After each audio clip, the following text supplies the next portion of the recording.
Hello future doctors. तो यार देखो, आप लोग की काउंसलिंग जो यूपी की है वो बहुत ही जल्द स्टार्ट होने वाली है।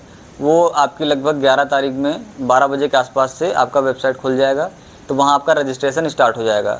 तो उसमें हमने आपको डॉक्यूमेंट बता दिया था, एक बार दोबारा से आप फटाफट से लिस्ट देख लीजिए कि 10th का मार्कशीट था, 12th का मार्कशीट था, डोमिसाइल था, फिटनेस सर्टिफिकेट था, migration certificate, income certificate, NEET admit card, NEET score card, Aadhaar card, voter ID card कोई एक, gap certificate, application confirmation page, photo, ये सारी चीज़ें आपके पास होनी चाहिए। तो जितना यार आप इस पर ध्यान देंगे उतना ही चांस आपके बढ़ जाएंगे कॉलेज मिलने के, क्योंकि बहुत सारे ऐसे बच्चे रहते हैं, हमने अपनी आंखों से देखा है, जब वो नोडल सेंटर पर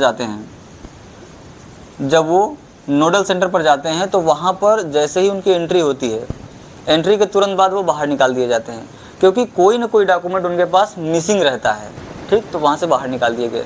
फिर उसके बाद वो अपना ईमेल खोल के चेक करते हैं, मोबाइल में फ़ोटो निकाल के चेक करते हैं, फिर वो चेक ही करते रह जाते हैं, उनको कॉलेज नहीं मिल पाता है।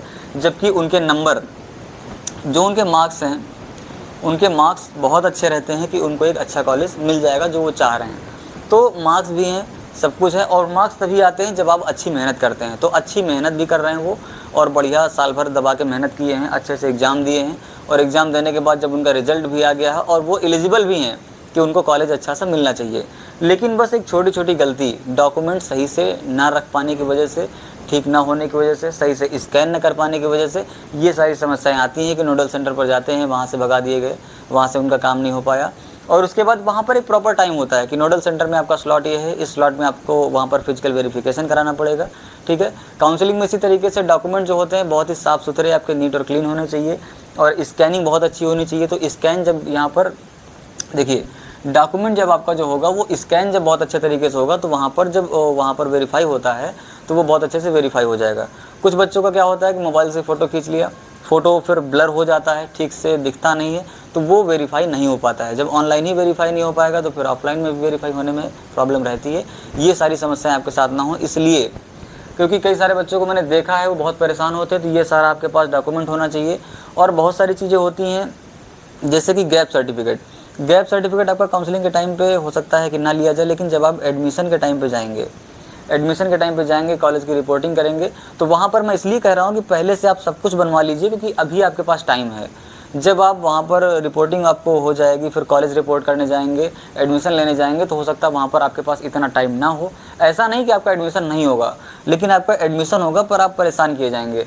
आप कॉलेज जाएंगे, आपके पास डॉक्यूमेंट नहीं रहेंगे सारे, तो वहाँ पर आपसे कहा जाएगा कि आप स्टाम्प दे दीजिए या फिर आप कुछ मनी दे दीजिए कि आपका काम हो जाएगा। लेकिन इन सब चीज़ों से अगर बचना चाहते हैं, भाई जाहिर सी बात है वो पैसे मांगेंगे आपसे या फिर डॉक्यूमेंट मांगेंगे, तो फिर आप कॉलेज गए, पता नहीं आपके यहाँ से कितना दूर हो कॉलेज जो आपको मिला हो, वहाँ जाने के बाद फिर वहाँ से परेशान होंगे, क्योंकि वो आपके लिए एरिया नया होगा, वहाँ भटकने से कोई मतलब नहीं निकलेगा। फिर आप सोचेंगे कि इतना दूर आ गए हैं, इतना खर्चा हुआ है आने जाने में, इतना परेशान हुए हैं, फिर आप कुछ ना कुछ मजबूरन में पैसा देते हैं। चीज़ों से बचना है तो बेहतरीन तरीके से अपना काम करवाना चाहते हैं तो थोड़े दिन की और बात है, आप एक्टिव रह लीजिए, बढ़िया से काउंसलिंग में पार्टिसिपेट करिए।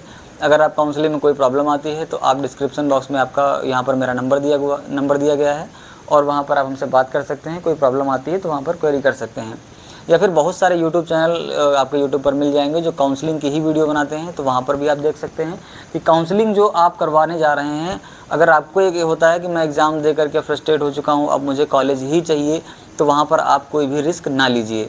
कुछ लोग होते हैं कि चलो ठीक है यार काउंसलिंग करवा देते हैं, अगर होगा तो होगा, नहीं होगा तो कोई बात नहीं। ऐसे वाले जो हैं तो वो अपने आप से काउंसलिंग कर लें, अगर ढीला पोली भी करते हैं तो कोई प्रॉब्लम की बात नहीं है। जिनको 100% कॉलेज चाहिए ही चाहिए, वो बहुत ही बेहतरीन गाइडेंस में काउंसलिंग करवाएं। और इसी के साथ साथ एक मैं उनसे बात कहना चाहता हूँ कि बिल्कुल अपडेट रहना है, जो भी नोटिफिकेशन आती है, जो भी मैसेज आता है, हमेशा एकदम अपडेट रहना है, क्योंकि अब आपको पढ़ाई नहीं करनी है, अब आपको सिर्फ काउंसलिंग को ही लेकर के एकदम सतर्क और सावधान रहना है, कहीं कोई आपसे मिस्टेक ना होने पाए। गैप सर्टिफिकेट वो होता है कि जैसे बहुत सारे बच्चे इसको नहीं जानते, क्योंकि ये आपका लाइफ में फर्स्ट टाइम आया होगा कि गैप सर्टिफिकेट आखिर होता क्या है। जैसे ही आपने 12th करा, 12th के बाद किसी का तुरंत के तुरंत सिलेक्शन हो जाता है। 12th किया, उसके बाद अगला बार जो है नीट का एग्ज़ाम दिया और सिलेक्शन हो गया। पर कुछ बच्चे होते हैं जो कई साल तक तैयारी करते रहते हैं, तो उनका जो गैप होता है उस दौरान उन्होंने कोई पढ़ाई नहीं करी है, कोचिंग का आपका कोई वैल्यू नहीं है, कोचिंग आपने करी नहीं करी उससे कोई मतलब नहीं है। तो वहाँ पर क्या होता है कि गैप वहाँ पर मांगा जाता है आपसे, आपका जो कचहरी होगा वहाँ पर आप जाएंगे, वहाँ से गैप आपका बन जाएगा। इस तरीके से ये सब चीज़ें आपको ध्यान रखनी होंगी। तो ये थी कुछ सावधानियाँ जो काउंसलिंग कराते समय आपको ध्यान रखनी होती हैं, बहुत ही सावधानी से करिएगा।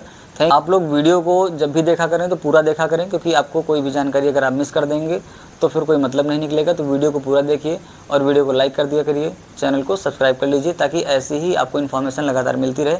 कम से कम तब तक कर लीजिए कि जब तक आपकी काउंसलिंग अच्छे से ना हो जाए। Thank you.